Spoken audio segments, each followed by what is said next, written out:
What's up, guys? Kyle here with No Tie Required. All right, the second time filming this one right here because the first time it was hooked up to the wrong microphone and it picked up none of what I said. It looked good, but you couldn't hear any of it. So we're going to try this again. All right, guys, 5 tips, tricks, hacks, whatever you want to call them. SEO for Etsy.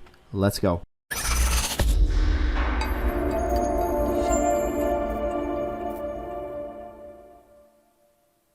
All right, guys, so yes, 5 tips for SEO on Etsy. I don't care how long you've been selling on Etsy. You might be a complete newbie. You might be an experienced veteran seller on there. It doesn't matter, guys. We can always improve on our SEO, always improve what we are doing to show up higher in those rankings, okay? So before we jump into this video, though, smash that like button. Let YouTube know that you enjoy this. You want more of this content. If you guys like where we're at right now, you're going to love where this channel's going. So absolutely throw a like out there. Subscribe to the channel if you haven't already. Let us know that you enjoy this. And then guys, we mentioned this on a previous video that we were doing, and we had basically said when we hit 250 subscribers we were going to do another $25 Amazon gift card giveaway to one lucky person. Well, we crossed 250 subscribers on our last video. So what I want to do is I want to announce it on this one. In order to enter that contest, all you have to do is like this video, subscribe to the channel, and then comment below, I want $25, okay? Next video that we release after this one, we will announce the winner and we will send you out your gift card. So with that being said, guys, I appreciate each and every one of you being here. Let's jump into it. Let's talk about it, all right? So I've got my notes in front of me that I wrote down right here, and by notes I mean the back of an envelope right here that I wrote down to make sure that I had everything to talk about, because I don't want to miss anything, okay? I don't want to skip out on anything for you guys. I want you guys to get all the good stuff, all right? So first thing that we're going to talk about, long tail keywords, okay? Long tail keywords are so key, and this is something where a lot of people slip up right here, okay? Again, it doesn't matter how experienced you are. Maybe you're a seasoned vet. We all have those tendencies sometimes to try to gravitate towards those more broad keywords, you know, those keywords that are going to have a higher search volume and have more people ultimately looking at it, more eyeballs on it, if you will. The problem with that is it's not niche down enough. So you're going to be competing against some of the biggest sellers out there, or just maybe against other products that don't really match up with yours, but the phrase is so broad that the person typed in that there's no real indicator of what it is. Here's an example for you. Let's say that you're selling a rose gold collage picture frame. That's a very descriptive keyword right there as to what that product is. That's the type of keyword we want to go for. It doesn't have to necessarily be that, but here's the thing.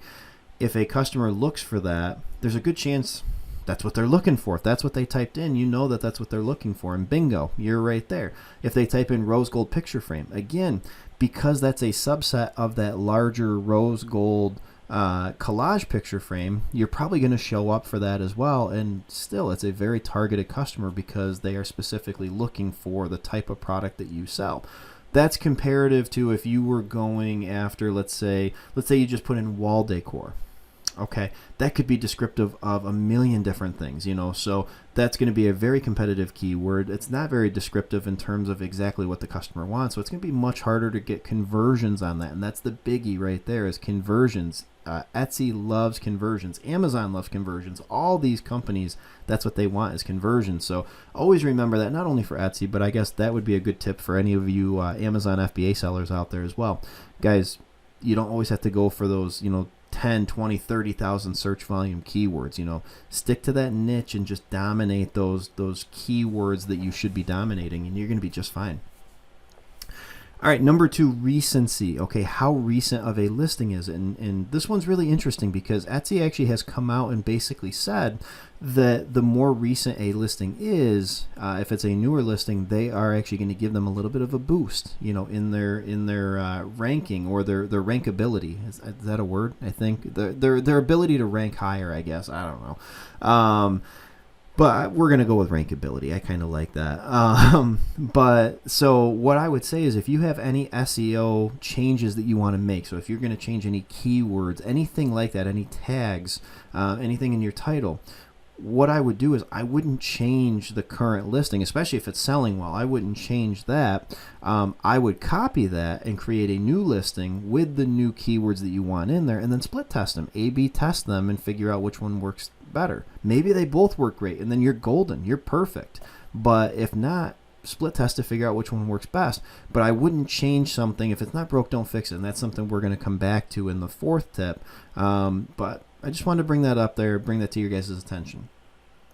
All right, number 3, and I'm going to look down and make sure I'm not missing anything here. Perfect. Don't repeat keywords in tags, okay? And we're going to share my screen right now because I want to show you what we're talking about. All right, perfect, guys. So I just went into my account and just basically said I want to create a new listing. Okay, so when I say that, you know, anybody that hasn't seen an Etsy listing before or created one, here's kind of what it looks like. You got your photos, video, title, all that type of stuff. But what we're looking for is tags. Tags are right here. Tags are going to be like back-end search terms on Amazon, okay? They're keywords, key phrases that aren't going to show up to the customer, but they are very important when it comes to our SEO and Amazon, or Etsy in this case, indexing us for all these different keywords. So a good example of this would be, let's see, let's pick a product here. I'm going to move that off from my keyboard so I can type here. We did picture frame earlier. Let's stick kind of with like wall decor themed things. Okay, let's go with like a print, like a picture or a canvas or something. Let's say elephant. My wife and daughter love elephants. We're gonna go with elephant. So let's say that, you know, that's one of the ones that you put in there, elephant print. It really is descriptive of the product and everything. So a mistake a lot of people make is they would do something like this. They think because they're saying wall art instead of print, and that's good, but the fact that you're reusing elephant, to me that's an issue, and here's why. Because you know what, you should utilize this. Etsy only gives you 13 of these. Utilize this as a way to get as many relevant keywords in there as you possibly can. So what could you do in this case? Instead of reusing elephant, maybe it's animal, okay? Or maybe you do it so that it's a related type of keyword. So elephants would be prominent in Africa. So maybe Africa wall art, or another keyword that would be associated with safari, okay? You know, something like that where we know that it's going to be relevant to the product, but it's not the exact same keyword. So then you're going to get extra ranking juice for all these different keywords right here, so that you're going to show up for as many of them as possible. Okay, so definitely, if at all possible, try not to duplicate those keywords in the tags, because it's going to help you by having extra keywords in there showing up for as many keywords as possible. All right, guys, number 4. Oh, sorry about that. I knocked into my mic. I got a little bit of a cut right there. Earlier, my daughter accidentally got me on the cheek right there, so I was just rubbing that. It was itching a little bit. So anyway, number 4, the trend is your friend. And we talked about this in number 2 a little bit. Basically, if it ain't broke, don't fix it. Guys, the trend is your friend. It doesn't matter if it's Etsy, it doesn't matter if it's Amazon, it doesn't matter, you know, cryptocurrency, whatever it is, guys, the trend is your friend, okay? Stick with that. If it's working, if it ain't broke, don't fix it, you know? And what we talked about in number 2 was basically changing any type of keywords or tags, but copy the listing rather than doing it on the current listing if it is working, you know? So basically, same idea with this. Basically, if a listing is working for you, why change it? You know what? You don't have to have every single listing doing $20,000 a month for you. You know, it'd be great if they all did, but that's just not the reality of it. So if you have one that's making profitable sales and you're happy with it, don't mess with it. You know what? Go with it, embrace it, because you know what? It's making you money, okay? It's a mistake so many people make, those they start fiddling, okay? They're like a mechanic in there, and they gotta start making all these different adjustments and everything. It's like, guys, just leave it. Just leave it. It's gonna be fine, okay? And last but not least, number 5 is optimizing our shop sections, okay? Shop sections, to me, basically the best example I can give is like on Pinterest. For any of you that are using Pinterest out there, I love using Pinterest for business. I think it is so powerful. But it's very similar to like creating boards on Pinterest, okay? You've got pins, and then you have boards. On Etsy, you have listings, and then you have your shop sections, okay? So shop sections are going to be like boards, and what do they act as? Well, they're basically like a folder on a desktop of your computer, for instance, okay? It's like a folder that holds all of the relevant information for that topic in it. Okay, so shop sections, that's going to hold all of the most relevant listings to that, whatever that particular section is. So for instance, maybe you sell like bathroom items and then kitchen items. Okay, well, so one shop section would be kitchen, one would be bathroom.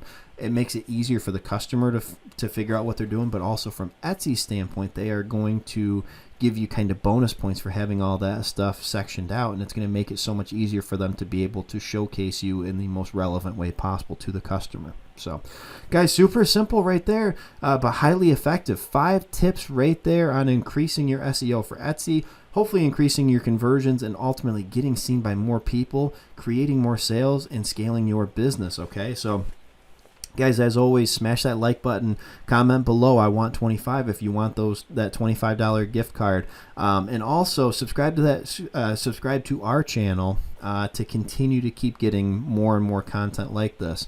Also, never forget to diversify your income streams, guys. That's what this channel is all about, is diversification of income so that we can all make as much money as possible. If you like diversification, check out the first link in the description below. We're also going to play a short clip right here after the video. Enjoy. The key to financial independence is through diversification of money. The days of only making money one way are gone. Are you tired of gurus telling you how to make money? Well then, say goodbye to paying hundreds or even thousands of dollars for expert info or for a course on how to make money. And welcome to Retail Underground, a revolutionary all-in-one live streaming platform hosted by $2 million sellers in brick-and-mortar retail and online sales. We have live streams that not only are engaging, but incredibly informative. You'll learn something new every day, whether it's selling on Amazon. We've done that. Building $1 million brick-and-mortar retail empire. We've done that.